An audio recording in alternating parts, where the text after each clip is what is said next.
Esther 6:4 ತೆಗೆದು ಹೋದ್ರಿ.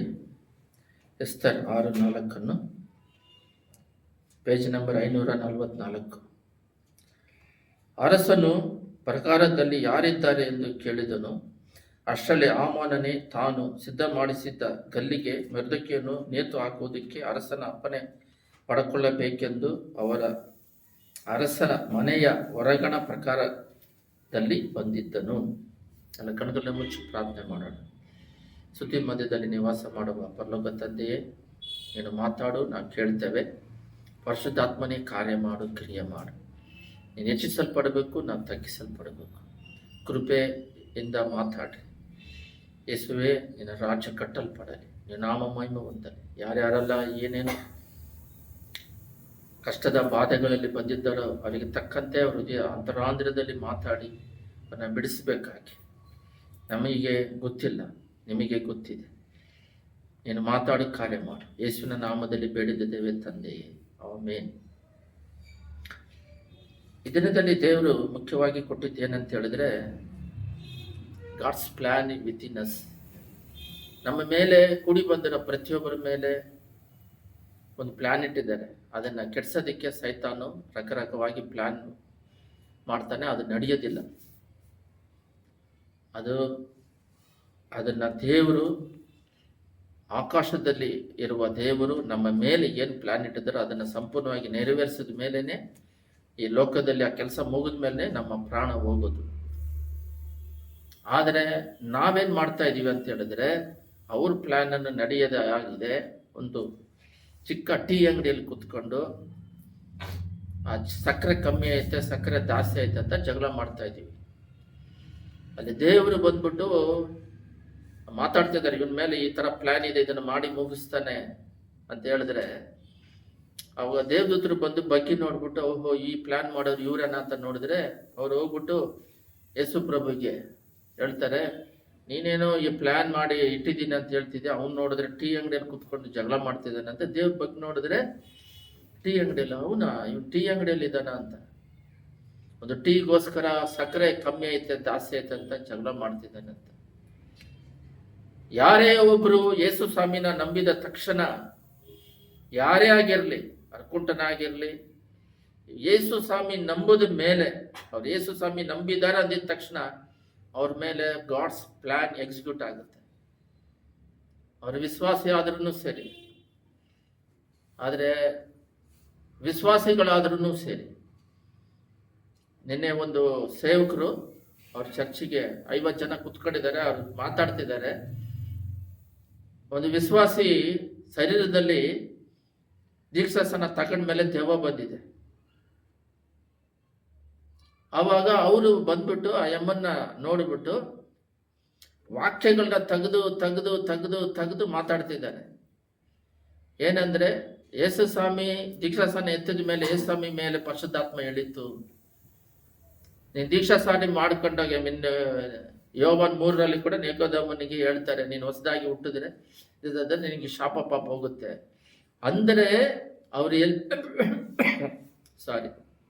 ವಾಕ್ಯಗಳನ್ನ ಹೇಳಿ ಹೇಳಿ ಹೇಳಿ ಹೇಳಿ ಒಂದು ಸಲ ಪಾಪದಿಂದ ಬಿಡುಗಡೆ ಆಗಿ ದೀಕ್ಷಾಸನ ಹೊಂದಿದ ಮೇಲೆ ನಿನಗೆ ಪರಿಶುದ್ಧಾತ್ಮನು ನಿನ್ನ ಮೇಲೆ ಬರುತ್ತದೆ, ಸಹಾಯಕನು ನಿನ್ನ ಮೇಲೆ ಬರುತ್ತದೆ ಅಂತ ಹೇಳಿ, ಅದು ಬಂದು ನೀನು ಯಾರ್ಯಾರಿಗೆಲ್ಲ ದೆವ್ವ ಇದೆಯೋ ಅವರಿಗೆ ಓಡಿಸ್ಬೇಕಾಗಿದೆ.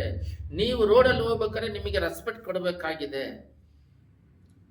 ಅಂದ್ರೆ ಆ ಕರುವಿಕೆ ಬೇರೆ, ಕರುವಿಕೆ ಬಂದು ಸೇವಕರು ಮಾಡೋದು ಬೇರೆ. ಕುತ್ಕೊಂಡಿರೋ ವಿಶ್ವಾಸಿಗಳು ಬಂದ್ಬಿಟ್ಟು ಪ್ರತಿಯೊಬ್ಬರ ಮೇಲೇನೆ, ನಿನ್ನೇನೋ ಒಂದು ಮೆಸೇಜ್ ಕೇಳಿದೆ, ಒಂದು ಸೇವಕರು ಹೇಳಿದ್ರು, ಆತ್ಮ ಭಾರ ಇಲ್ಲದೆ ಇದ್ರೆ ಅವರು ಕ್ರಿಶ್ಚಿಯನೇ ಅಲ್ಲ, ಅವರು ರಕ್ಷಣೆ ಹೊಂದಿಲ್ಲ, ಅವ್ರು ಪೂರ್ಣವಾದ ರಕ್ಷಣೆ ಅಲ್ಲ, ಅವರು ಬಂದ್ಬಿಟ್ಟು ತಾತ್ಕಾಲಿಕವಾಗಿರೋರು. ಅದು ಬೈಬಲಲ್ಲಿ ಇದೆ. ಪ್ರತಿಯೊಬ್ಬರು ಸುವಾರ್ತೆ ಹೇಳ್ಬೇಕು, ಅವ್ರ ತಲೆ ಮೇಲೆ ಬಿದ್ದ ಭಾರವಾಗಿದೆ ಅಂತ. ಕುತ್ಕೊಂಡಿರೋರು ಪ್ರತಿಯೊಬ್ಬರು ಸುವಾರ್ತೆ ಹರಳಲೇಬೇಕು, ಅವ್ರ ತಲೆ ಮೇಲೆ ಬಿದ್ದ ಭಾರ. ಬಟ್ ಅವ್ರು ಎಲ್ಲಿ ಮಾಡ್ತಿದ್ದಾರೆ, ಅವರು ಲೋಕದ ಸಿಗುವಂತ ಬಹುಮಾನಕ್ಕಾಗಿ. ನಾನು ಒಂದು ಅಮ್ಮನ್ನ ನೋಡಿದೆ ಒಂದು ಮೀಟಿಂಗಲ್ಲಿ. ಆ ಅಮ್ಮ ಬಂದ್ಬಿಟ್ಟು ಮನೆಯಲ್ಲಿ ಬೇರೆ ಸೇವಕರು ಬಂದು ಸೇವೆ ಮಾಡ್ತಾರೆ. ಅವರು ಪ್ರಸಂಗ ಓದೋದಿಕ್ಕೆ ಬರಲ್ಲ, ಆ ಅಮ್ಮ ಪ್ರಸಂಗನೂ ಮಾಡಲ್ಲ. ಬಟ್ ಒಂದು ಅಕ್ಟೋಬರ್ 2ನೇ ತಾರೀಕು 2023 ಒಂದು ಕೂಟಕ್ಕೆ ನನ್ನ ಪ್ರಸಂಗ ಮಾಡೋಕ್ಕೆ ಬಿಟ್ಟಿದ್ರು, ಸೇವಕರೆಲ್ಲ ಕೂಡಿ ಸೇರಿ. ಅವಾಗ ಬರುವಿಕೆ ಸಮೀಪವಾಗಿದೆ ಅಂತ ಪ್ರಸಂಗ ಎಲ್ಲ ಮಾಡಿ ಮುಗಿಸಿದ್ವಿ. ಒಂದು 15 ನಿಮಿಷ ಕೊಟ್ಟಿದ್ರು, ಮಾಡಿ ಮುಗಿಸಿದ್ವಿ. ಮುಗಿದ ಮೇಲೆ ಸೇವಕರಿಗೆಲ್ಲ ಬನ್ರಿ ಸನ್ಮಾನ ಮಾಡ್ತೀವಿ ಅಂದಿದ ತಕ್ಷಣ ಈ ಅಮ್ಮ ಓಡಿ ಬರ್ತಾ ಇದ್ದೆ. ಆ ಅಮ್ಮ ನನಗೆ ಚೆನ್ನಾಗಿ ಗೊತ್ತು. ಓಡಿ ಬಂದು ಸ್ಟೇಜ್ ಮೇಲೆ ಹಾಕೊಂಡು ಶಾಲ್ವ್ ಹಾಕೊಂಡು ಅವ್ರು ಏನೋ ಒಂದು ಆಫರಿಂಗ್ ಕೊಟ್ಟರೆ ಅದನ್ನ ತಗೊಂಡು ಹೋಗ್ತೈತೆ. ಆದರೆ ಆ ಅಮ್ಮ ಪಾಸ್ಟ್ರೇ ಅಲ್ಲ. ಆ ಅಮ್ಮ ಬಂದ್ಬಿಟ್ಟು ಓದೋದಕ್ಕೂ ಬರಲ್ಲ.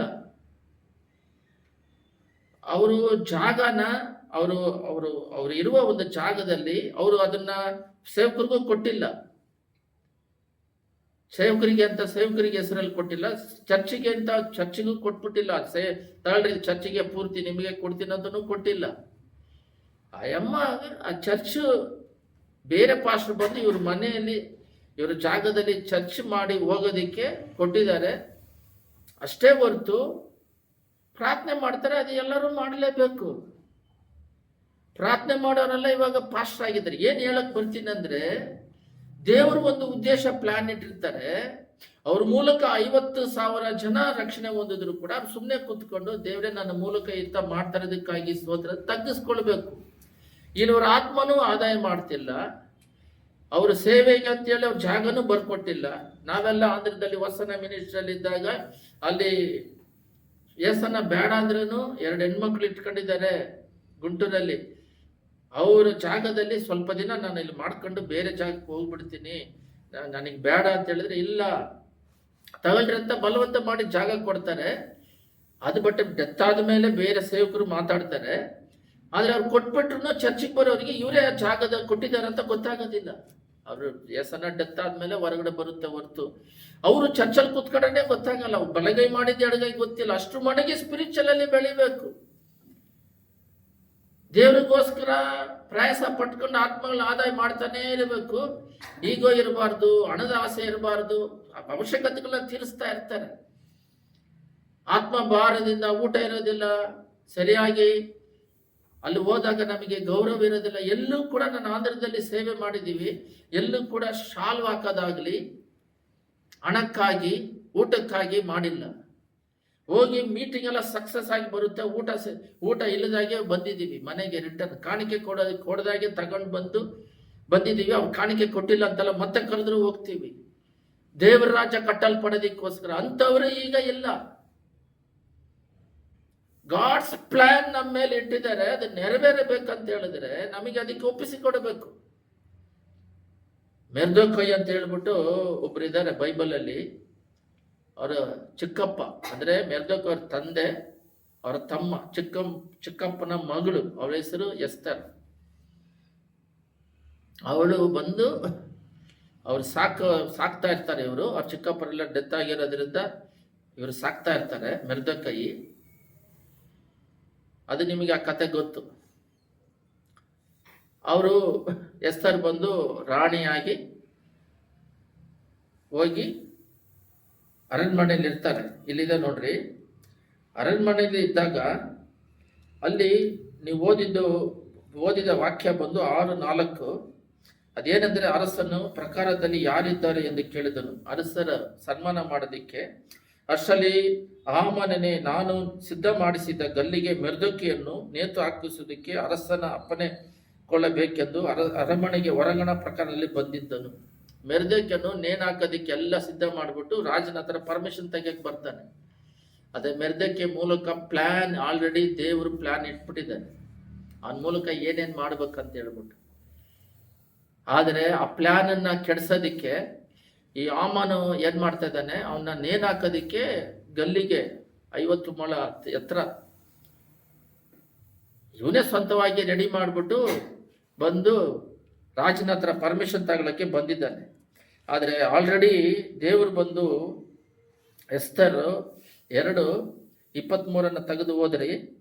ಎಸ್ತರ್ ಅದರಲ್ಲೇ ಅಲ್ಲಿ ಏನು ಮಾಡಿದ್ದಾರೆ ಅಂದರೆ, ಈ ಸಂಗತಿ ಮೊರ್ದೆಕೈಯನಿಗೆ ಗೊತ್ತಾದಾಗ ಅವನು ಅದನ್ನು ಎಸ್ತರ್ ರಾಣಿಗೆ ತಿಳಿಸಿದನು. ಆಕೆ ಅವನ ಹೆಸರನ್ನು ಅರಸನಿಗೆ ಹೇಳಿ ಆ ಸಂಗತಿಯನ್ನು ತಿಳಿಸಿದಳು.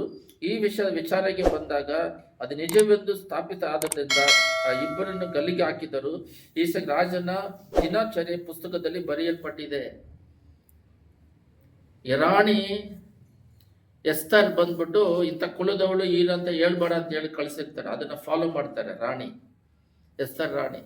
ಮೊರ್ದೆಕೈ ಏನ್ ಮಾಡ್ತಾರೆ ಅಂತ ಹೇಳಿದ್ರೆ, ಅವರು ಮೇಲೇನೆ ಇದೆ, ಅಲ್ಲಿ ಮೇಲೆ ಏನ್ ಮಾಡ್ತಾ ಇದ್ದಾರೆ ಅಂದ್ರೆ, ಎಸ್ತರ್ ಅಲ್ಲೂ ಅವ್ರ ಅರಮನೆಯ ಬಾಗಿಲಲ್ಲಿ ಕೂತುಕೊಂಡಿರ್ತಾರೆ. ಈ ಅರಮನೆಯ ಬಾಗಿಲಲ್ಲಿ ಕೂತುಕೊಂಡಿದ್ದಾಗ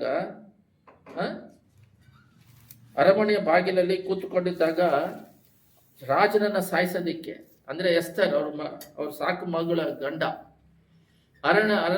ಅವನ್ನ ಸಾಯಿಸೋದಿಕ್ಕೆ ಪ್ಲಾನ್ ಮಾಡಿದ್ದನ್ನ ಇವ್ರು ಎಸ್ತರ್ ರಾಣಿಗೆ ಹೇಳ್ತಾರೆ. ಎಸ್ತರ್ ರಾಣಿ ಇವ್ರ ಹೆಸರು ಹೇಳಿ ರಾಜನಿಗೆ ಹೇಳಿ ಅದನ್ನ ಅದನ್ನ ಕಂಡಿಡಿದು ನೋಡಿದಾಗ ಅವ್ರ ಹೆಸರುಗಳು ಇದೆ ಅಲ್ಲಿ, ಬಿಗತೆನ್, ತೆರೆಶ್. ಇವರಿಬ್ಬರು ಅವನ ಹೇಗಾದ್ರೂ ಮಾಡಿ ಉಪಾಯದಿಂದ ಕೊಂದಾಕಿ ಸಾಯಿಸ್ಬೇಕಂತಿದ್ದದನ್ನ ಹೇಳಿದಾಗ ಅದು ಗ್ರಂಥ ಪುಸ್ತಕದಲ್ಲಿ ಬರೆದಿಟ್ಟಿದ್ದಾರೆ.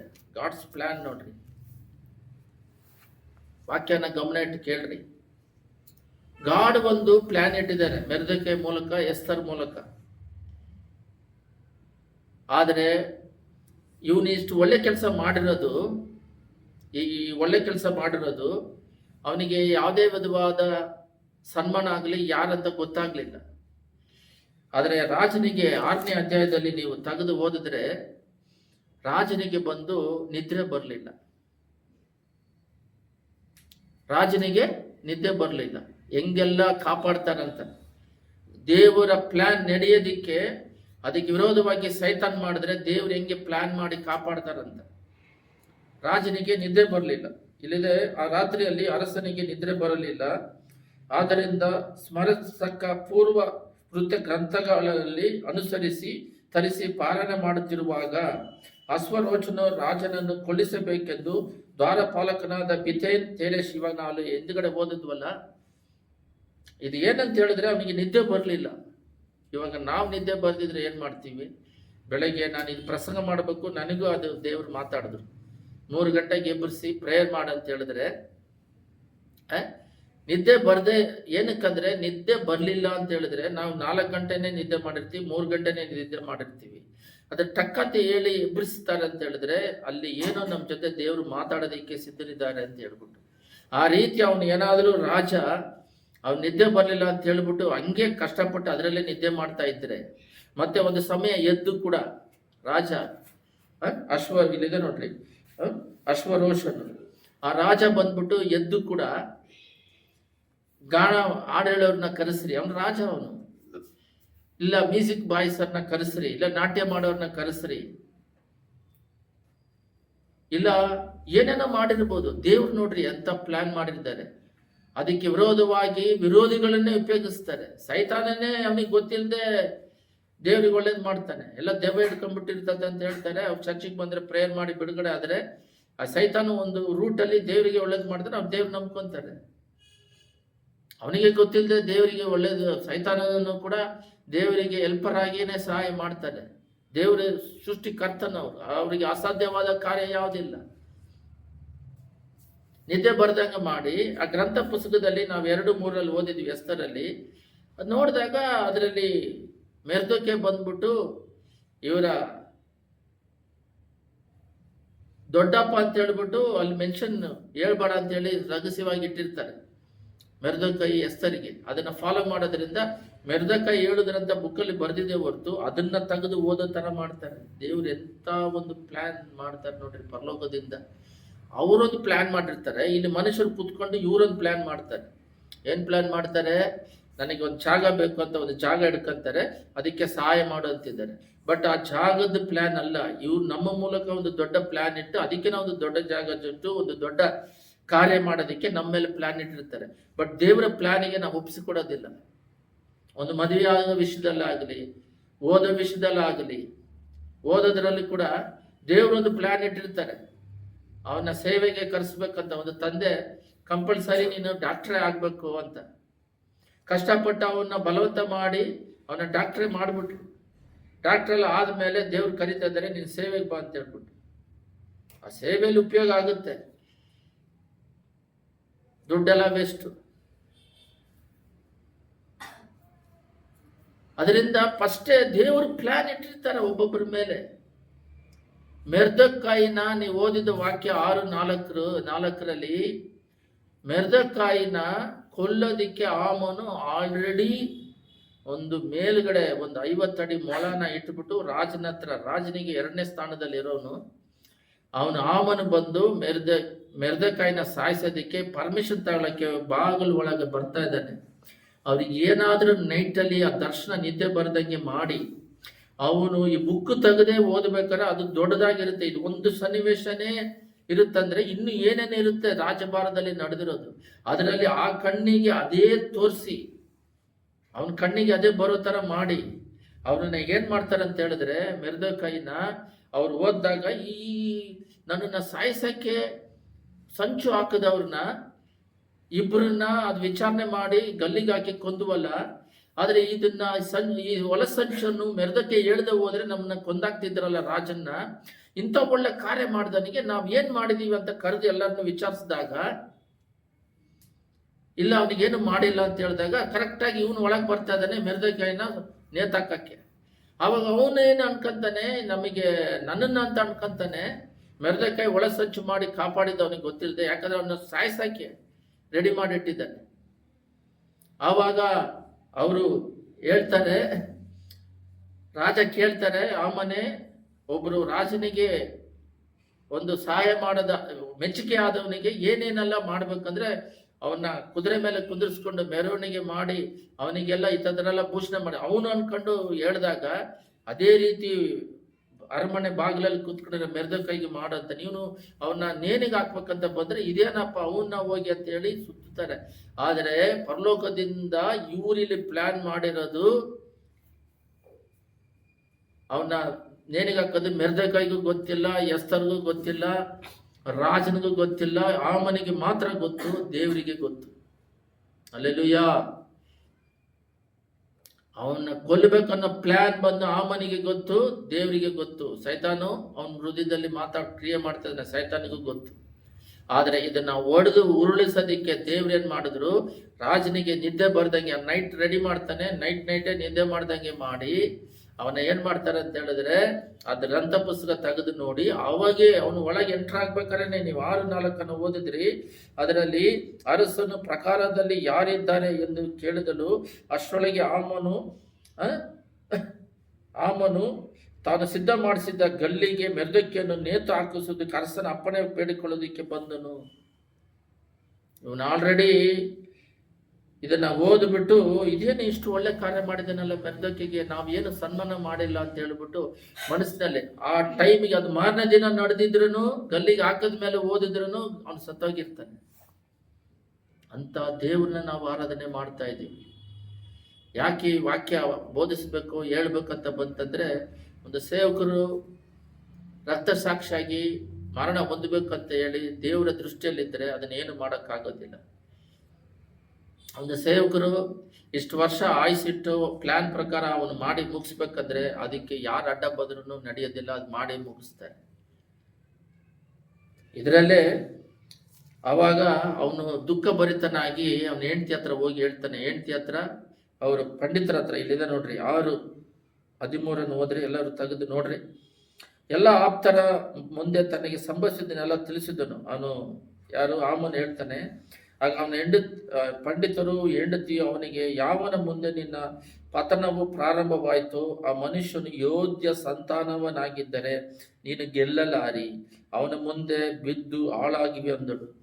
ಒಂದು ಅನ್ಯರು ಸ್ವಾಮಿ ನಂಬುದವರು ಒಂದು ಹೆಂಡತಿ ಹೇಳ್ತಾರೆ, ಅವನ ಪಂಡಿತರು ಹೇಳ್ತಾರೆ, ನೀನು ಯಾರ ಹತ್ರ ಹೋಗ್ತಿದೆ ಕ್ರೈಸ್ತರ ಮೇಲೆ ಕ್ರೈಸ್ತರು ಸ್ವಾಮಿ ಮಕ್ಕಳನ್ನ ಟಚ್ ಮಾಡಿದ್ರೆ ಬೈಬಲ್ ಹೇಳುತ್ತೆ, ಏಸು ಪರಲೋಕದಲ್ಲಿರುವ ಸ್ವಾಮಿ ಕಣ್ಣು ಗುಡ್ಡೇನು ಬ್ಲ್ಯಾಕ್ ಆಗಿದೆಯಲ್ಲ ಅದನ್ನ ಟಚ್ ಮಾಡ್ದಂಗೆ ಅಂತ. ನಾವು ಯಾವ ಜೀವನ ಮಾಡ್ತಾ ಇದ್ದೀವಿ, ಮೈಂಡು ಹೃದಯ ಯಾವ ಥರ ಇರ್ಬೇಕಂದ್ರೆ ದೇವರ ಮಕ್ಕಳದ್ದು ಪವರ್ಫುಲ್ ಆಗಿರ್ಬೇಕು. ಸೃಷ್ಟಿಕರ್ತನು ನಮಗೋಸ್ಕರ ಪ್ರಾಣ ಕೊಟ್ಟು ಪಾಪದಿಂದ ಬಿಡುಗಡೆ ಮಾಡಿ ಪರಿಶುದ್ಧಾತ್ಮವನ್ನು ಇಟ್ಟು ಅವ್ರ ಪ್ಲಾನ್ ಎಕ್ಸಿಕ್ಯೂಟ್ ಆಗೋದಕ್ಕೆ ನಮ್ಮ ಮೂಲಕ ದೊಡ್ಡ ದೊಡ್ಡ ಕಾರ್ಯಗಳನ್ನು ಮಾಡ್ತಾರೆ. ದೊಡ್ಡ ದೊಡ್ಡ ಕಾರ್ಯಗಳನ್ನು ಮಾಡ್ತಾರೆ ದೇವರು, ಆಸಾಮಾಸಿ ಕಾರ್ಯಗಳಲ್ಲ. ಅದು ಎರಡನೇದಾಗಿ ದಾವಿದನ್ ಕೂಡ ನೋಡೋಣ, ದನ ಮೇಯಿಸ್ತಿದ್ದನ್ನ ಇಟ್ಟು ದೊಡ್ಡ ಕಾರ್ಯ ಮಾಡ್ತಾರೆ. ಇಂಥ ದೊಡ್ಡ ಕಾರ್ಯ ಮಾಡೋರು ಕಡೆದಾಗಿ ಅವರು ಎಸ್ತರು ಈ ವಿಷಯ ಮರ್ದಕೈ ತಿಳಿಸ್ತಾನೆ, ನನಗೆ ಗಲ್ಲಿಗೆ ಹಾಕೋದಕ್ಕೆ ಈ ಥರ ಮಾಡಿದನಂತ ಎಸ್ತರ್ ರಾಮನನ್ನು ರಾಜನನ್ನು ಊಟಕ್ಕೆ ಕರೀತಾರೆ. ಆ ಕಥೆ ಎಲ್ಲ ಗೊತ್ತು. ಹೇಳ್ತಾರೆ ಈ ಥರ ನಮ್ಮ ಕುಲನೇ, ಅವಾಗ ಗೊತ್ತಾಗುತ್ತೆ ಆ ಯೂದ ಕುಲ ಎಸ್ತರ್ ಅಂತೇಳಿ. ನನ್ನನ್ನು ಸಾಯಿಸೋಕ್ಕೆ ರೆಡಿ ಮಾಡಿದ್ದಾನೆ ಆಮೋನ್ ಅಂತ ಹೇಳ್ಬಿಟ್ಟು, ಅವಾಗ ಒಂದು ಸಲ ಮುದ್ರೆ ಹಾಕಿದ್ರೆ ಅದನ್ನು ತೆಗಿಯೋಕ್ಕಾಗಲ್ಲ.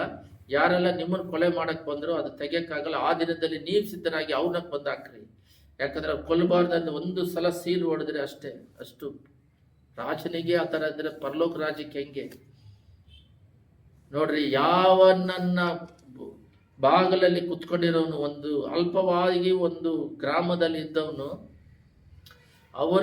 ಅವರ ಸಾಕು ಮಗಳಾದ ಹೆಸರನ್ನ ರಾಣಿಯಾಗಿ ಮಾಡಿಸಿ ಅವನು ಒಲಸಂಚು ಮಾಡೋದನ್ನು ಹೇಳಿ ದೇವರ ಆ ಸ್ಥಾನದಿಂದ ಬಿಡುಗಡೆ ಮಾಡಿದ್ದಕ್ಕೆ ರಾಜನಿಗೆ 2ನೇ ಸ್ಥಾನವಾಗಿ ಬಂದು ಅವ್ರ ಆಮನು ಆ ಕುಲದಲ್ಲಿ ಯಾಕೆ ಇದೆಲ್ಲ ನಡೀತಂದ್ರೆ ದೇವರಿಗೆ ವೈರಾಗ್ಯ ಉಳ್ಳವರು. ಇದೆಲ್ಲ ನಡೆಯೋದಕ್ಕೆ ಮುಖ್ಯವಾದ ಕಾರಣ, ಕಾಪಾಡೋದಕ್ಕೆ ಯೂದರುಗಳು ಬಂದು ದೇವ್ರನ್ನ ಬಿಟ್ಟು ಯಾರನ್ನು ಪೂಜೆ ಮಾಡಬಾರ್ದು. ಆದರೆ ಅವರು ಗೌರ್ಮೆಂಟ್ ರೂಲ್ಸ್ ಎಲ್ಲ ಫಾಲೋ ಮಾಡ್ತಾರೆ. ಅವರು ಗುಲಾಮರಾಗಿ ಹೋದಾಗ ಏಸಪ್ಪನು ಕೂಡ ಅದನ್ನ ಫಾಲೋ ಮಾಡ್ತಾರೆ. ಏಸಪ್ಪನಿಗೆ ಏನು ಹೇಳಿದಾಗ ನಾವು ಬಂದ್ಬಿಟ್ಟು ರಾಜನಾಗಲಿ ವಿಗ್ರಹನಾಗಲಿ ಆರಾಧನೆ ಮಾಡಬಾರ್ದು. ಆದರೆ ಅವರಿಗೆ ವಿಧೇಯರಾಗ್ತಾರೆ, ಬಟ್ ಹೃದಯಾಂತರಾಲಯದಲ್ಲಿ ದೇವರಿಗೋಸ್ಕರ ವೈರಾಗ್ಯ ಇರ್ತಾರೆ. ಏನಂದ್ರೆ ಅದಕ್ಕೆ ಶಾದ್ರಾಕ್ ಮೇಸಕ್ ಆಬದ್ನಲ್ಲಿ ವಿಗ್ರಹ ಇಟ್ಟು ಆರಾಧನೆ ಮಾಡಿದ್ರೆ ಮಾಡಿಲ್ಲ.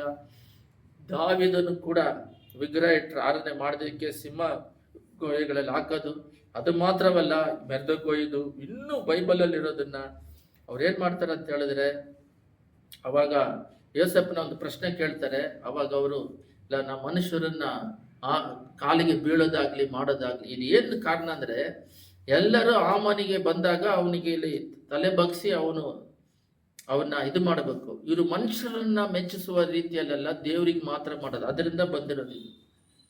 ಅವ್ರು ಯೂದ ಕುಲವನ್ನೇ ಅಳಿಸೋದಿಕ್ಕೆ ಬಂದರು. ಆದರೆ ಇವನು ಮೆರ್ದೊಕೈ ದೇವರಿಗೆ ಕೊಟ್ಟಿರುವ ಸ್ಥಾನ, ಅನ್ಯ ಜನಗಳ ಮಧ್ಯದಲ್ಲಿ ಯೇಸ್ವಾಮಿನ ಅವಮಾನ ಪಡಿಸದೆ ಎತ್ತಿ ನಿಂದ್ರಿಸೋದು. ದೇವರನ್ನ ನಾವು ಹೆಚ್ಚಿಸಿದ್ರೆ ಅವ್ರು ಹೆಚ್ಚಿಸ್ತಾರೆ, ದೇವರನ್ನ ತಗ್ಗಿಸಿದ್ರೆ ಅವ್ರು ತಗ್ಗಿಸ್ತಾರೆ. ಅವನು ಅಷ್ಟು ಮಟ್ಟಿಗೆ ಇರೋದ್ರಿಂದ ಕಡೆ ವಾಕ್ಯದಲ್ಲಿ 10:3 ಎಲ್ಲರೂ ತೆಗೆದು ಹೋದ್ರಿ. ಎಸ್ತರ್ 10:3 ಇದರಲ್ಲಿ ಏನಿದೆ ಅಂದ್ರೆ, ಯೋಧ್ಯನಾದ ಈ ಮೊರ್ದೆಕೈಯಾದರೂ ರಾಜ್ಯದಲ್ಲಿ ಅರಸನಾದ ಅಶ್ವರೋಷನಿಗೆ ದ್ವಿತೀಯ ಸ್ಥಾನದವನಾದನು. ಕ್ಲೀನ್ ಆಗಿದೆ ನೋಡಿ, ದ್ವಿತೀಯ ಸ್ಥಾನದವನಾದನು, ಸೆಕೆಂಡ್ ಪ್ಲೇಸಿಗೆ ಬಂದ್ಬಿಡ್ತಾನೆ. ಆದರೆ ಇವರಿಗೂ ಆ ರಾಜನಿಗೂ ಇವರಿಗೂ ಆ ಸಿಂಹಾಸನಕ್ಕೂ ಸಂಬಂಧವೇ ಇಲ್ಲ. ಇವರು ಗುಲಾಮರಾಗಿ ಹೋಗಿರೋರು,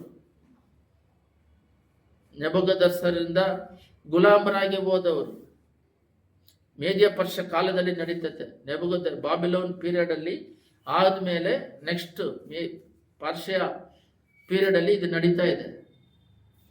ಏನ್ ನಡೀತಾ ಇದೆ ಅಂತ ಹೇಳಿದ್ರೆ, ಅಲ್ಲಿ ರಾಣಿ ಅವರು ಡ್ಯಾನ್ಸ್ ಮಾಡಕ್ಕಲ್ಲ, ಅವರು ರಾಣಿನ ಕರೆದಾಗ ಬರ್ಲಿಲ್ಲ ಅಂತೇಳಿ ಆ ಪ್ಲೇಸಿಗೆ ಇನ್ನೊಬ್ರು ಅಂಧಗಾತಿನ ತರಬೇಕಂತೇಳಿ ರಾಣಿ ಪ್ಲೇಸಿಗೆ ರಾಜನಿಗೆ ಸಂಗಾತಿಯಾಗಿ ಅಂತ ಹೇಳಿದಾಗ ಇವ್ರು ಯೂದರದಿಂದ ಗುಲಾಮರಾಗಿ ಬಂದವ್ರನ್ನ ಆರಿಸಿ ತೆಗೆದು ಅದರಲ್ಲಿ ಮೆರ್ದೊಕೈ ಬಂದ್ಬಿಟ್ಟು ಅವ್ರಿಗೂ ದೇಶದಲ್ಲಿ ಗುಲಾಮರಾಗಿದ್ದವನು. ಅವರು ಯಾರು ಅಂದ್ರೆ ಇದರಲ್ಲಿ ಮುಖ್ಯವಾದದ್ದು ಏನಂದ್ರೆ, ಗುಲಾಮರಾಗಿದ್ರು ಕೂಡ ಅವರು ದೇವರಿಗೆ ಮೊದಲನೇ ಸ್ಥಾನ. ಮೀನ್ ಬಂದ್ಬಿಟ್ಟು ಇದರಲ್ಲಿ ಏನಂತ ಹೇಳಿದ್ರೆ, ಮನುಷ್ಯರನ್ನ ಆರಾಧನೆ ಮಾಡುವಂಥದ್ದು. ಅವ್ರು ಹೋದ್ರೆ ಅವರಿಗೆ ತಲೆ ಬಗ್ಗು, ದೇವರು ಬಿಟ್ಟು ನಾವು ಯಾರಿಗೂ ಬಗ್ಗಲ್ಲ, ತಲೆ ಹಂಗೆ ನಿಂದಿರ್ತಾನೆ. ಅದರಿಂದ ಆಮನು ಅವನೊಬ್ಬನ್ನ ಮಾತ್ರ ಸಾಯಿಸೋದು ಬಿಟ್ಟು ಯೂದ ಸಮುದಾಯವನ್ನೇ ಸಾಯಿಸೋದಕ್ಕೆ ರಾಜನ ಹತ್ರ ಪರ್ಮಿಷನ್ ತಗೊಂಡು ಸೀಲಲ್ಲಿ ಹಾಕಿ ಎಲ್ಲರಿಗೂ ಪಬ್ಲಿಸಿಟಿ ಮಾಡಿಬಿಡುತ್ತಾನೆ, ಎಲ್ಲರೂ ಕೊಂದಾಕ್ರಿ ಅಂತ ಹೇಳಿ. ಆದರೆ ಒಬ್ಬನ ಕೊಲ್ಲೋದು ಬಿಟ್ಟು ದೇವರು ಪ್ಲಾನ್ ಮಾಡಿ ಇವನ್ನ ಕಾಪಾಡಿದ್ದು, ಇಸ್ರೇಲ್ ಯೂದ ವಂಶವನ್ನು ಕಾಪಾಡಿದ್ದು, ರಾಣಿಯನ್ನ ಪ್ಲೇಸಿಗೆ ತಂದಿದ್ದು. ಮತ್ತೆಂಥ ಪ್ಲಾನ್ ಮಾಡ್ತಾರೆ ನೋಡಿ, ಪರಲೋಕದಿಂದ ಪ್ಲಾನಿಂಗ್. ಇದು ಪರಲೋಕದ ಪ್ಲಾನಿಂಗ್. ಆಮನು ಅವನಿರೋದು ಸೆಕೆಂಡ್ ಪ್ಲೇಸ್ ಅಲ್ಲಿ ರಾಜನಿಗೆ. ಅಂತ ಉನ್ನತವಾದ ಸ್ಥಾನದಲ್ಲಿ ಇರೋನು ಅವನು ಹೇಳ್ತಾನೆ, ನನಗೆ ರಾಣಿ ಔತಣ ಮಾಡ್ತತೆ, ರಾಜ ನನಗೆ ಎಲ್ಲ ವಿಧವಾದ ಮಾತುಗಳು ಕೊಟ್ಟು ಏನ್ ಕೇಳಿದ್ರು ಶೀಲ ಕೊಟ್ಬಿಟ್ಟು ಹೊಡ್ಕಂತ ಹೇಳ್ತಾನೆ. ಎಷ್ಟು ಸನ್ಮಾನ ಮಾಡಿದ್ದಾನೆ ಇವನು. ಆಫ್ಟರ್ ಆಲ್ ಒಂದು ಬಾಗಿಲು ಕಾಯೋನು, ನನಗೆ ನಮಸ್ಕಾರ ಮಾಡೋದಿಲ್ಲ ಅಂತೇಳಿ ಅವನ್ನ ಅಳಿಸಕ್ ಹೋಗ್ತಾನೆ. ಬಟ್ ಏನಕ್ಕೂ ಬಾರದೇ ಇದ್ರು ಕೂಡ ದೇವರ ಪ್ಲಾನ್ ಅವನ ಮೇಲೆ ಎಕ್ಸಿಕ್ಯೂಟ್ ಆಗುತ್ತೆ. ಅವನು ಹೋಗಿ ಅದೇ ಗಲ್ಲಿಗೆ ಅವನ್ನ ಹಾಕ್ಸ್ತಾರೆ, ಈ ಪ್ಲೇಸಿಗೆ ಅವನು ಬರ್ತಾನೆ. ಇದೇ ತರ ಬಹಳ ಇದಾವೆ ಬೈಬಲಲ್ಲಿ.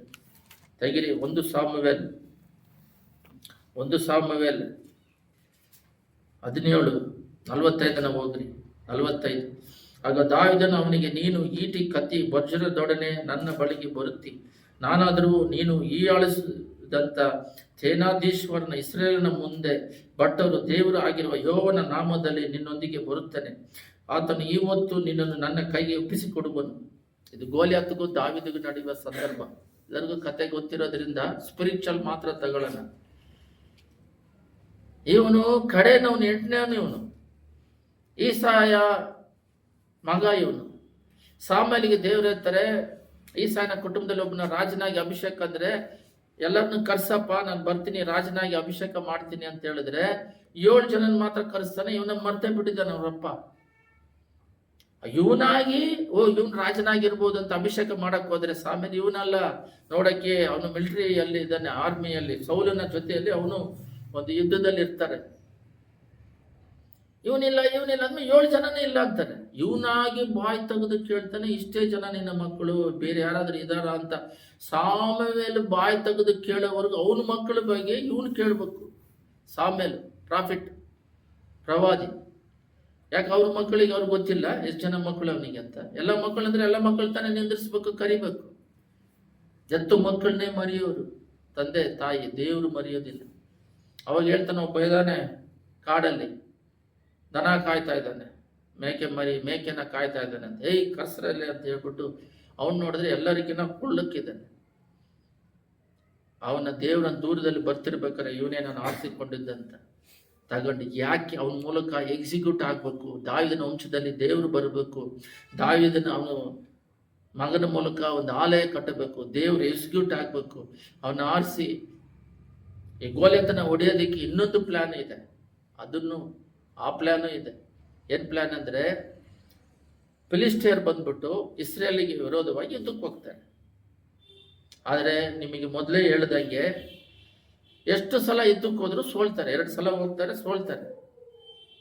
ಅದಕ್ಕೆ ಇವ್ರೇನ್ ಮಾಡ್ತಾರೆ, ಯುದ್ಧ ಹೋದ್ರೆ ನಾವು ಸೋಲ್ತೀವಿ ಅಂತ ಹೇಳ್ಬಿಟ್ಟು ಮಗುವಾಗಿ ಹುಟ್ಟಬೇಕಾದ್ರೆ ವೆಯ್ಟ್ ಅಧಿಕವಾಗಿ ಹುಟ್ಟೋ ಮಗು, ರಾಕ್ಷಸನಾಗಿ ಯಾರಾದರೂ ಹುಟ್ಟಿದಾರ ಅಂತ ಹೇಳ್ಬಿಟ್ಟು ಹುಟ್ಟಬೇಕಾದ್ರೆ ವೆಯ್ಟ್ 8 ಕಿಲೋನ 10 ಕಿಲೋನ ಹುಟ್ಟಿದ ಮಗು ಯಾರಿದ್ದಾರೆ ಅಂತ ನೋಡಿ, ಅದು ಗೋರ್ಮೆಂಟೇ ಸಾಕುತ್ತೆ. ಫಿಲಿಸ್ಟಿಯರೇ ಆ ಮಗು ಎಲ್ಲಿ ಹುಟ್ಟಿದೆ ಅಂತ ನೋಡಿ ಅದನ್ನ ರಾಜನ ಅರಣ್ಮನೆಗೆ ತಂದು, ಯಾರೋ ಒಂದು ತಾಯಿ ತಂದೆ ಹೊಟ್ಟೆಲ್ಲಿ ಹುಟ್ಟಿದ್ರೆ ಅದನ್ನ ತಗೊಂಬಂದು ಇವ್ರು ಇಟ್ಕೊಂಡು ಅವನ್ನ ಸಾಕ್ತಾರೆ.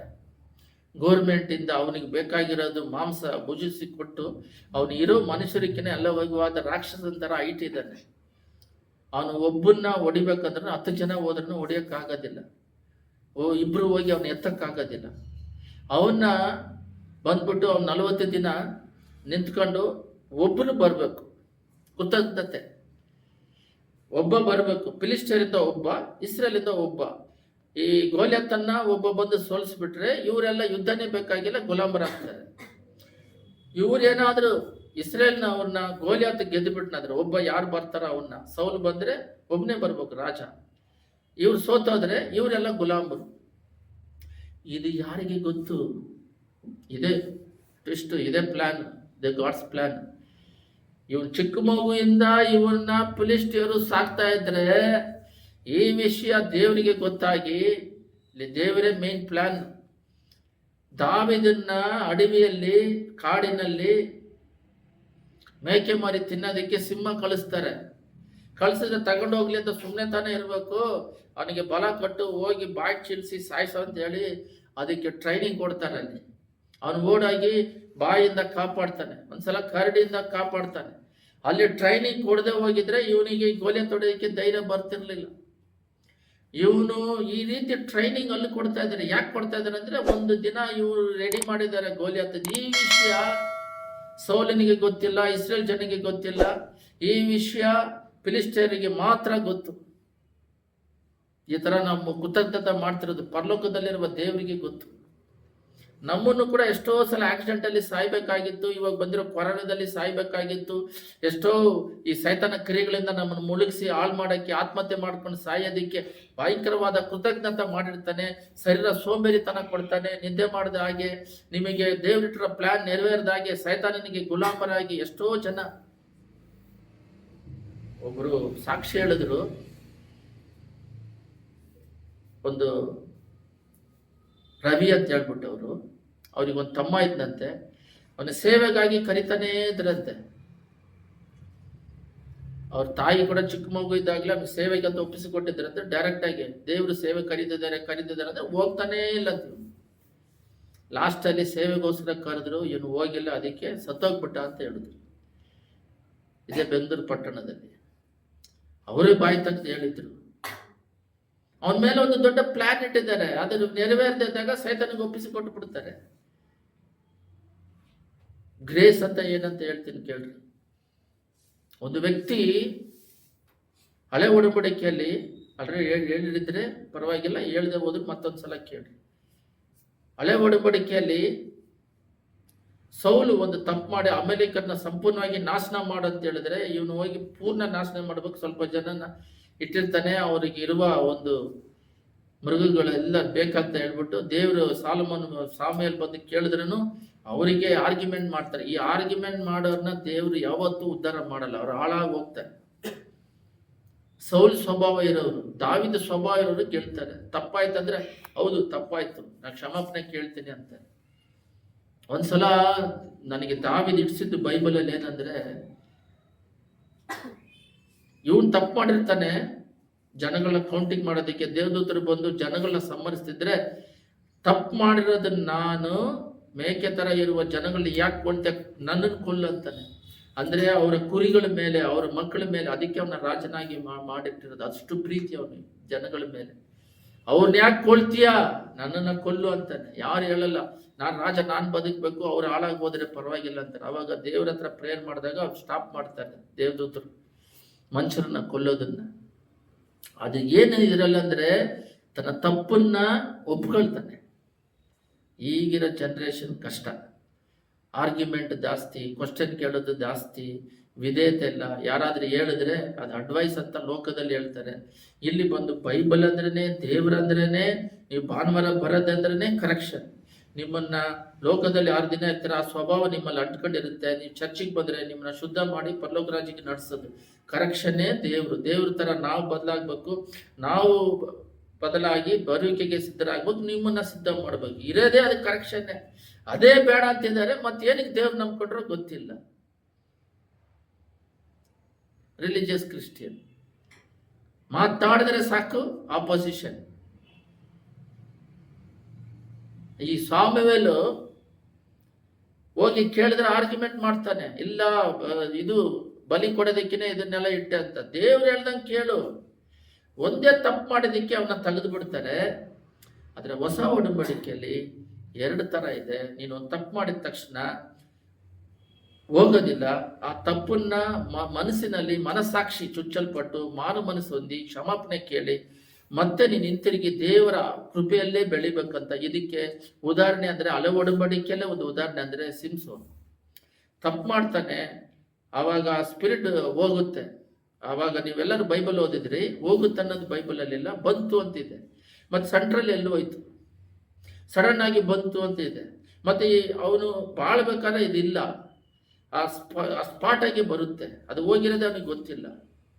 ಆದರೆ ಕಡೆಯದಾಗಿ ಅವನು ಇದನ್ನ ಅಡ್ವಾಂಟೇಜ್ ಆಗಿ ತಗೊಂಡು ಕೃಪೆನ, ಗ್ರೇಸ್ನ ಮಾಡ್ತಾನೇ ಇರ್ಬೇಕಾದ್ರೆ ದಲೈಲಾಮ ಹೋದಾಗ ಎದ್ದು ಬರುತ್ತೆ ಅನ್ಕೊಂಡಂದ್ರೆ ಬಂದಿಲ್ಲ, ಕಣ್ ಕೀಳಲ್ಪಟ್ಟು ಸತ್ತ. ಈ ಗ್ರೇಸ್ ಅವನ್ನ ಬಿಟ್ಟು ಹೋಗ್ಬಿಡುತ್ತೆ. ಗ್ರೇಸ್ ಅವನ್ನ ಬಿಟ್ಟು ಹೊರಟೋಗುತ್ತೆ. ಅದರಿಂದ ನಾವು ದೇವರ ಪ್ಲಾನ್ ಮಾಡೋದಕ್ಕೆ ನಮ್ಮ ಮೇಲೆ ಇಟ್ಟಾಗ ಚಿಕ್ಕ ಮಿಸ್ಟೇಕ್ ಆದ್ರೂ ಕ್ಷಮಾಪಣೆ ಕೇಳಿ ಅವರ ಪ್ಲಾನಿಗೆ ನಮ್ಮನ್ನು ಒಪ್ಪಿಸಿಕೊಟ್ಟು ನಡೆಯೋದಕ್ಕೆ ಒಪ್ಪಿಸಿಕೊಟ್ಟು ಬಿಟ್ಬಿಡ್ಬೇಕೆ ಹೊರತು ನಮ್ಮ ಒಂದು ಆಲೋಚನೆಯಲ್ಲಾಗಲಿ ನಮ್ಮ ಮನಸ್ಸಿನಾಗಲಿ ನಮ್ಮ ಚಿತ್ತ ನೆರವೇರೋದಕ್ಕೆ ಒಪ್ಪಿಸಿಕೊಡಬಾರ್ದು. ದೇವರ ಚಿತ್ತ ನೆರವೇರೋದಕ್ಕೆ ಒಪ್ಪಿಸಿಕೊಡಬೇಕು. ಆದರೆ ಅವ್ರು ಪ್ಲಾನ್ ಇಟ್ಟಿದಾರಲ್ಲ ಅದಕ್ಕೆ ಕಷ್ಟಪಡಬೇಕು. ಶರೀರದಲ್ಲಿ, ಪ್ರಾರ್ಥನೆಯಲ್ಲಿ, ವಾಕ್ಯದಲ್ಲಿ ಕಷ್ಟಪಡಬೇಕು.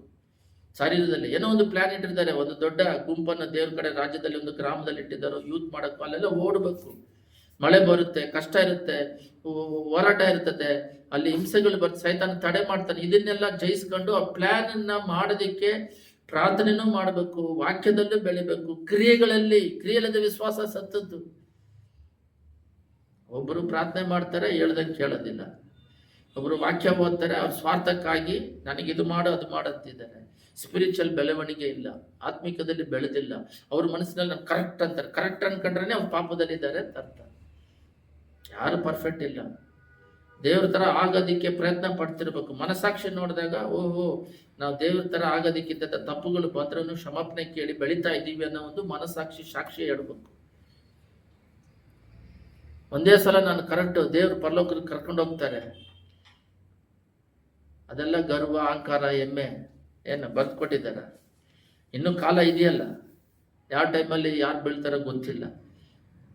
ಕರೆಕ್ಟಾಗಿ ದೇವ್ರ ಜೊತೆ ಮುಖ ಮಾತಾಡಿದವರೇ ಮೋಸೆ ಶರೀರಕ್ಕೆ ಬಂದು ಸೈತಾನ್ ಬಂದ್ಬಿಟ್ಟು ಈ ಶರೀರ ನನಗೆ ಸ್ವಂತ ಅಂತ ಹೇಳ್ತಾನೆ. ಎಂಡ್ ಸ್ಟೇಜಲ್ಲಿ ಅಷ್ಟು. ಈಗಲೂ ಇಸ್ರೇಲ್ನವರು ತೋರ ಅಂತ ಹೇಳ್ಬಿಟ್ಟು 5 ಮೋಸೆನ 5 ಗ್ರಂಥಗಳನ್ನು ಹಿಡ್ಕೊಂಡು ಕೂತ್ಕೊಂಡಿದ್ದಾರೆ. ಅಂತ ದೊಡ್ಡ ವ್ಯಕ್ತಿ ಶರೀರಕ್ಕೆ ಸೈತಾನಿಗೂ ದೇವ್ರಿಗೆ ಹೋರಾಟ ಆಯಿತು. ದೇವರಲ್ಲಿ ಬೆಳೀತಾ ಚಿಕ್ಕ ಮಿಸ್ಟೇಕ್ ಮಾಡಿದ್ರೆ ದೊಡ್ಡ ತಪ್ಪು ಅಂತ ಬರುತ್ತೆ. ಆತ್ಮಿಕದಲ್ಲಿ ಬೆಳೆಯೋದಂತೂ ಇಲ್ಲ, ಬೆಳೆಯೋದು ಒಂದು ಸ್ವಭಾವನೂ ಇಲ್ಲ, ಅಷ್ಟು ಇದೆ ಅಂತಲೂ ಗೊತ್ತಿಲ್ಲ. ಏನೋ ಒಂದು ಇವ್ರ ಆಕಾರದಲ್ಲಿ ಹಿಂಗೆ ದೇವರಿದ್ದಾರೆ ಅಂತ ಪ್ಲಾನ್ ಮಾಡ್ಕೊಂಡು ಕೂತ್ಕೊಂಡಿರ್ತಾರೆ. ಯಾಕಂದ್ರೆ ನಾವು ದೇವರ ಸ್ಪಿರಿಚುವಲ್ ಇದ್ದವ್ರ ಜೊತೆ ಇದ್ದವರು. ರಾತ್ರಿ ಹಗಲು ದೇವರಿಗೋಸ್ಕರ ಕಷ್ಟಪಡ್ತಾ ಇರ್ತಾರೆ. ಅವರ ಶರೀರದಲ್ಲಿ ಬಲನತೆ, ಸರಿಯಾದ ಊಟಗಳಿರೋದಿಲ್ಲ, ಸರಿಯಾದ ನಿದ್ರೆಗಳಿರೋದಿಲ್ಲ. ಭಾಳ ಜನ ದೇವ್ರ ಕಡೆ ಬರ್ತಾ ಇರ್ತಾರೆ, ಭಾಳ ಜನಗಳನ್ನ ಸಭೆ ಕಟ್ತಾರೆ, ಭಾಳ ಜನಗಳನ್ನ ಸೇವಕರಾಗಿ ಎಬ್ಬರಿಸ್ತಾರೆ, ಮಾಡ್ತಾ ಇದ್ದಾರೆ. ತಾಳ್ಮೆ ಇರುತ್ತೆ. ಇಷ್ಟು ಮಾಡಿದ್ದೀನಿ ಅಂತ ಹೇಳಲ್ಲ. ಆಸ್ತಿ ಪಾಸ್ತಿ ಮೇಲೆ ಗಮನ ಇರೋದಿಲ್ಲ, ಊಟ ಅಷ್ಟೇನು ಮಾಡೋದಿಲ್ಲ. ಯಾಕಂದ್ರೆ ಯಾರಾದ್ರೂ ನೋಡಿಬಿಟ್ರೆ ಊಟ ಇಷ್ಟು ಮಾಡ್ತೀನಿ ಅಂತ ಹೇಳಿದ್ರೆ ಅಂತೇಳಿ ಊಟ ಮಾಡಬೇಕು. ಬಟ್ ಅವರು ಇದ್ರೇನೆ ಸೇವೆ ಮಾಡಿದ್. ಬರೀ ಶರೀರ ಇಲ್ಲ ಅಂದ್ರೆ ಹೆಂಗ್ ಮಾಡೋಕ್ಕಾಗುತ್ತೆ? ಆದರೆ ನೋಡೋರು ಇಷ್ಟು ಬಕಾಸವ್ರ ಥರ ತಿಂತಾರಂತೇಳಿ ಇಷ್ಟು ತಿನ್ನೋದು, ಸಾಕ್ಷಿ ಜೀವಿತ ಕಾಪಾಡ್ಕೊಳ್ಳೋದಕ್ಕೆ ಅಷ್ಟೆಲ್ಲ ಮಾಡ್ತಾರೆ. ಸುಮ್ಮನೆ ಇದ್ದಾರೆ. ಇನ್ನೂ ಮಾಡ್ಬೇಕಂತಿದ್ದಾರೆ. ಇನ್ನೂ ನನಗೆ ಆಯಿಸ್ಕೊಟ್ರೆ ಶರೀರ ಎಲ್ಲ ಕುಂದೋದ್ರೂ ಇನ್ನೂ ಮಾಡ್ಬೇಕಂತಾರೆ. ಮಾಡಿರೋದೇ ದೊಡ್ಡದು. 40 ಲಕ್ಷ 80 ಲಕ್ಷ ಜನಗಳು ಸೇವರಿಗೆ ಬಂದಿದ್ದಾರೆ. 500 ಗಟ್ಟಲೆ ಮೇಲೆ ಸಭೆ ಸ್ಥಾಪನೆ ಮಾಡಿದ್ದಾರೆ. ಮಾಡಿದ್ರು ಕೂಡ ಮಾಡಿದ್ದೀನಿ ಅಂತ ಹೇಳೋದಿಲ್ಲ, ಏನು ಮಾಡೋದಿಲ್ಲ. ಪರಲೋಕ ರಾಜ್ಯಕ್ಕೆ ಹೋಗ್ತೀನಿ. ದೇವ್ರ ಪ್ಲಾನ್ ಅರ್ಧ ಆದ್ರೂ ಮಾಡಿದ್ದೀರಾ, ಕಾಲ್ ಭಾಗ ಆದ್ರೂ ಮಾಡಿದ್ದೀರಾ? ಪ್ಲಾನ್ ನಡೀತಾ ಇದೆಯಾ? ಫಿಲಿಸ್ಟಿಯರು ಗೋಲಿಯಾತನ ನಿಂದಿಸಿದ್ದಾರೆ. 40 ದಿನ ಅವನು ಬಂದು ಕಿರಿಸ್ತಾ ಇದ್ದಾನೆ. ನೀವು ಯಾರಾದರೂ ಒಬ್ರು ಬಂದ್ಬಿಟ್ಟು ಇಲ್ಲಿ ಅವನೊಬ್ಬನ ಜೊತೆಯಲ್ಲಿ ಯುದ್ಧ ಮಾಡಿದ್ರೆ ನಾವೆಲ್ಲರೂ ನಿಮಗೆ ಗುಲಾಮರಾಗ್ತೀವಿ. ಇಲ್ಲಿ ನೋಡ್ರಿ, 10ರಲ್ಲಿ 1 ಸಾಮ್ಯಲ್ 17 ಇವತ್ತು ಇಸ್ರೇಲ್ ಸೈನ್ಯದವರನ್ನು ಹೀಯಾಳಿಸುತ್ತೇನೆ. ನನ್ನೊಡನೆ ಕಳಹಕ್ಕೆ ನಿಮ್ಮಲ್ಲಿ ಒಬ್ಬ ಮನುಷ್ಯನು ಕಳುಹಿಸಿರಿ ನೋಡೋಣ ಎಂದು ಕೊಚ್ಚಿಕೊಂಡನು. ಸೌಲನು ಎಲ್ಲ ಇಸ್ರೇಲರು ಆ ಫಿಲಿಸ್ಟಿಯನ ಮಾತು ಕೇಳಿ ಬಹಳವಾಗಿ ಭಯಪಟ್ಟು ಅವರ ಎದೆ ಒಡೆದು ಹೋಯಿತು. ಏನಾಯ್ತು? ಎದೆ ಒಡೆದು ಹೋಯ್ತು. ಅವ್ರ ಎದೆನೇ ಡಬ ಅಂತ ಹೊಡ್ಕೊಂಡ್ಬಿಡ್ತಂತೆ. ಆ ರೀತಿ 40 ದಿನ ನಡೀತಾ ಇದೆ. ಆಲ್ರೆಡಿ ಇಲ್ಲಿ ದೇವರೇ ಪ್ಲಾನ್ ಮಾಡಿದ್ದನ್ನ ಅದು ನೆರವೇರಬೇಕು. ಯಾಕಂದ್ರೆ ಇಸ್ರೇಲ್ ವಂಶದವರು ದಾವಿದಿದ್ದಾಗಲ ಅವನು 40 ವರ್ಷ ಪಾಲನೆ ಮಾಡಿದಾಗಲ ಬರೀ ಯುದ್ಧ ರಕ್ತದ. ಅವನು ಆಳೆ ಕಟ್ಟದ್ ಬೇಡ, ಮಗ ಕಟ್ಟದ. ಅದರಿಂದ ಸೌಲನ ಇಂದಿಲ್ಲ, ದಾವಿದನ ಮೂಲಕ ಒಂದು ರಾಜ್ಯ ಬರಬೇಕು, ಇವರು ಗುಲಾಮರಾಗಿ ಹೋದ್ರೆ ಕಷ್ಟ ಅಂತೇಳಿ ಅವ್ರು ಫಿಲಿಸ್ಟಿಯರ್ ಒಬ್ಬನ ಹೋಗಿ ಮಾಡೋದಕ್ಕಾಗಲ್ಲ ಅಂತೇಳಿ ಆಮೇಲೆ ಈಶನಿಗೆ ಹೇಳ್ತಾನೆ ನನ್ನ ಕರ್ಸಂತ. ಅವನು ಬಂದ್ಮೇಲೆ ಅಭಿಷೇಕ ಮಾಡ್ತಾರೆ. ಅವನು ಏನ್ ಮಾಡ್ತಾನೆ, ಅವ್ರ ಅಣ್ಣನಿಗೆ ಊಟ ತರ, ಅವ್ರ ಸೈನ್ಯದಲ್ಲಿ ಇರ್ತಾರೆ, ಊಟ ತರದಿ ಅಂತ ಹೋಗಿ ಕ್ಷೇಮ ವಿಚಾರಿಸ್ಕೊಂಬ ಅಂತ ತಂದೆ ಹೇಳಿದ್ರೆ, ಇವನು ಬಂದು ನೋಡಿದಾಗ ಅಲ್ಲಿ ಗೋಲಿಯ ತರಿಸ್ತಾ ಇದ್ದಾರೆ. ಅವ್ರ ಅಣ್ಣಂದ್ರೆ ಗೇಲಿ ಮಾಡ್ತಾರೆ, ಯುದ್ಧ ನೋಡಕ್ ಬಂದ ಅಂತ. ಇಲ್ಲ ಇಲ್ಲ ಅಂತೇಳಿ ಹೋಗ್ತಾರೆ. ಸೌಲ್ ಹತ್ರ ಇವನು ಮಾತಾಡೋದನ್ನ ಕೇಳಿ, ನಿನಗೆ ಯುದ್ಧ ಅಭ್ಯಾಸ ಇಲ್ಲ, ಯಾವ ಥರದಿಲ್ಲ, ನೀನ್ ಹೆಂಗ್ ಹೇಳ್ತೀಯ ಅಂದ್ರೆ, ಅವಾಗ ಕರಡಿ ಸಿಂಹದಿಂದ ಕಾಪಾಡಿದರು ಅವನ ಆತ್ಮ ಬಲದಿಂದ. ಈ ವಾಕ್ಯವನ್ನು ಓದನ ನೋಡ್ರಿ. ಈಯಾಡಿಸುವಂತ ಇವನು 17:46, ಆತನು ಇವತ್ತು ನಿನ್ನನ್ನು ನನ್ನ ಕೈಗೆ ಒಪ್ಪಿಸಿಕೊಡುವನು, ನಾನು ನಿನ್ನನ್ನು ಕೊಂದು ನಿನ್ನ ತಲೆಯನ್ನು ಕಡಿದು ಹಾಕಿ ಫಿಲಿಸ್ಟರ್ ಸೈನ್ಯದ ಶವವನ್ನು ಮೃಗ ಮಕ್ಕಳಿಗೆ ಹಂಚಿಕೊಡುವೆನು. ಈ ಯಾವ ಬಲ? ಅಭಿಷೇಕದ ಬಲ. ಅವನ ಮೇಲೆ ಅಭಿಷೇಕ ಬಂದು ಸೌಲಿಂದ ಬಿಟ್ಟೋಯ್ತು. ಯಾಕಂದ್ರೆ ಅವನು ಪಾಪ ಮಾಡಿದ ತಕ್ಷಣ ದೇವ್ರ ಮಾತಿಗೆ ವಿಧೇಯರಾಗದಿದ್ರೆ ಅಮೆರಿಕ ನಿರ್ಮಾಣ ಮಾಡೋದು. ಅದು ಹಳೆ ಯೋಶನಿಗೆ ಮಾತು ಕೊಡ್ತಾರೆ, ಇವನ್ನ ಸಂಪೂರ್ಣವಾಗಿ ನಿವಾರಣೆ ಮಾಡ್ತೀನಂತ. ಬಟ್ ಅದನ್ನ ಸೌಲ್ ಮೂಲಕ ನೆರವೇರಿಸ್ಬೇಕಂದ್ರೆ ಅವನು ಮಾಡಿದ್ದಕ್ಕೆ ಅವನ್ನ ತೆಗೆದು ಆ ಸ್ಪಿರಿಟ್ ಸೌಲ್ನ ಇಟ್ಟು ಒಡೆದು ಗೋಲ್ಯಾತನ್ನ ಒಂದೇ ಒಂದು ಕಲ್ಲು ತೆಗೆದು ತಲೆ ಬುರುಟಿಗೆ ಬಿಟ್ರೆ ಹಿಂಗ್ ಹೊಡೆದ್ರೆ ಹಿಂದೆ ಬೀಳಬೇಕು, ಅವನು ಮುಂದೆ ಬೀಳ್ತಾನೆ. ಹಿಂದ್ಗಡೆಯಿಂದ ದೇವದೂತರು ಹಿಂದ್ಗಡೆಯಿಂದ ಹೊಡೆದು ಮೊಕ್ಕ ಬೊರಳೆ ಬಿದ್ದನಂದ್ರೆ ಹಿಂಗ್ ಬೀಳ್ತಾನೆ, ಮೊಕ್ಕ ಬಂದು ಮಣ್ಣಿಗೆ ಬೀಳುತ್ತೆ. ಬೇಕಾದ್ರೆ ಬೈಬಲ್ ಅಲ್ಲಿ ಓದಿದ್ರಿ, ಇಲ್ಲಿದೆ ಕೆಳಗಡೆ. ದೇವರು ಪ್ಲಾನ್ ಅನ್ನ ಕೆಡಿಸೋದಕ್ಕೆ ಸೈತಾನ್ ಏನೇ ಆದ್ರೂ ಅದನ್ನ ಬಿಡದಾಗೆ ಮಾಡಬೇಕು. ಅದು ಬರೀ ಸೇವಕರಿಗೆ ಮಾತ್ರ ಅಲ್ಲ, ಸೇವಕರು ಒಬ್ಬರೇ ಕುತ್ಕೊಂಡು ಸೇವೆ ಮಾಡಲ್ಲ. ವಿಶ್ವಾಸಿಗಳು, ಕೀಬೋರ್ಡ್ ಬಾರ್ಸೋರು, ಹಾಡು ಹೇಳೋರು, ಕೋರಲ್ ಚರ್ಚಿಗೆ ಬರೋರು ಎಲ್ಲರೂ ಮಾಡಬೇಕು. ಈಗ ದೇವ್ರ ಹತ್ರ ಬರೋರೆಲ್ಲ ಏನಂದ್ರೆ, ಮನೆ ಕೊಡ್ರಿ, ನನಗೆ ಮಗಿಗೆ ಮೈ ಚೆನ್ನಾಗಿಲ್ಲ, ಇದು ಕೊಡ್ರಿ ಅದು ಕೊಡ್ರಿ, ಸ್ವಾರ್ಥಕ್ಕಾಗಿ ಕೆಲ್ಸಕ್ಕೆ ಹೋಗಿ ಬರ್ತೀನಿ, ಕಷ್ಟ. ಅವ್ರ ಪ್ರೇಯರ್ಗಳು ಮಾಡ್ಬೇಕು, ಬೇರೆಯವರು ಆತ್ಮ ಆದಾಯ ಮಾಡ್ಬೇಕಂತ ಅದಕ್ಕೆ ಹೆಚ್ಚಿಸ್ಕೊಳ್ಳೋದಲ್ಲ. ಜಾಸ್ತಿ ಕೆಲಸ ಮಾಡಬೇಕು, ಸೈಲೆಂಟಾಗಿ ಮಾಡ್ತಾನೇ ಇರಬೇಕು, ದೇವ್ರನ್ನ ಹೆಚ್ಚಿಸ್ತಾನೇ ಇರಬೇಕು. ಏನು ಮಾಡೋದಿಲ್ಲ, ಯಾತ್ರದ್ದು ಮಾಡೋದಿಲ್ಲ. ದೇವ್ರು ನನಗೋಸ್ಕರ ರಕ್ತ ಸುರಿಸಿದ್ರು, ನನಗೆ ಊಟ ಕೊಡ್ತಾರೆ, ಮನೆ ಕೊಡ್ತಾರೆ, ಗಾಡಿ ಕೊಡ್ತಾರೆ. ನನಗೆ ಶರೀರದಲ್ಲಿ ಊಟ, ಬೆಂಗಳೂರಲ್ಲಿ ಏನಂತ ಹೇಳಿದ್ರೆ ಊಟ ಇಲ್ದಿದ್ರು ಬಟ್ಟೆ ಹಾಕೊಂಡು ಹೊರಗಡೆ ಹೋಗಿ ಪೋಸ್ ಹೊಡಿತಾರೆ.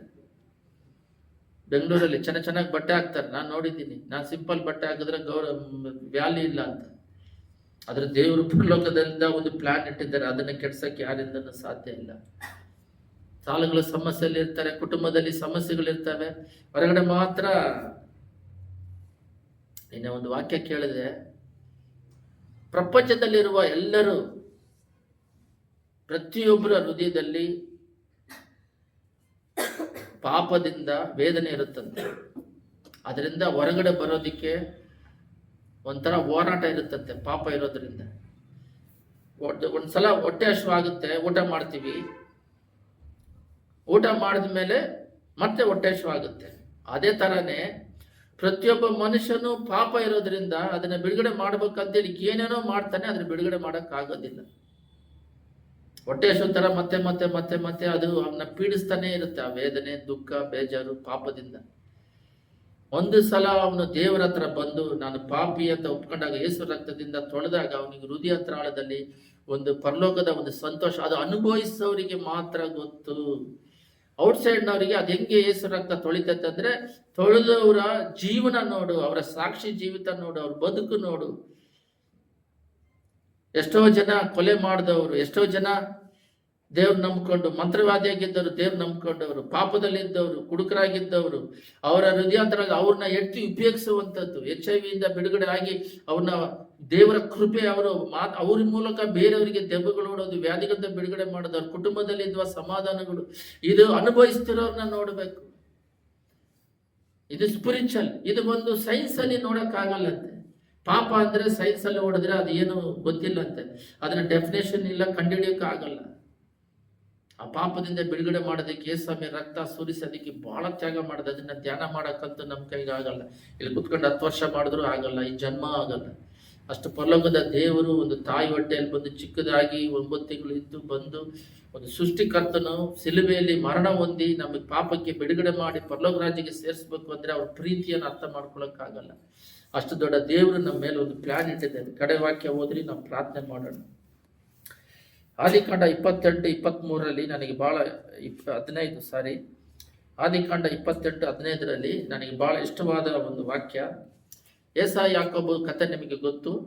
ಈಸಾಕಿನಿಂದ ಯಾಕೋಬ ಕಳ್ಳತನದಿಂದ ಆಶೀರ್ವಾದ ಪಡ್ಕೊಂಡು ಅವ್ರ ತಾಯಿ ಹೇಳ್ದಂಗೆ, ರೆಬೆಕ್ಕಾ ಹೇಳ್ದಂಗೆ ಅವರ ಅಣ್ಣನ ಮನೆಗೆ ಇವನ್ನ ಕಳಿಸ್ತಾರೆ.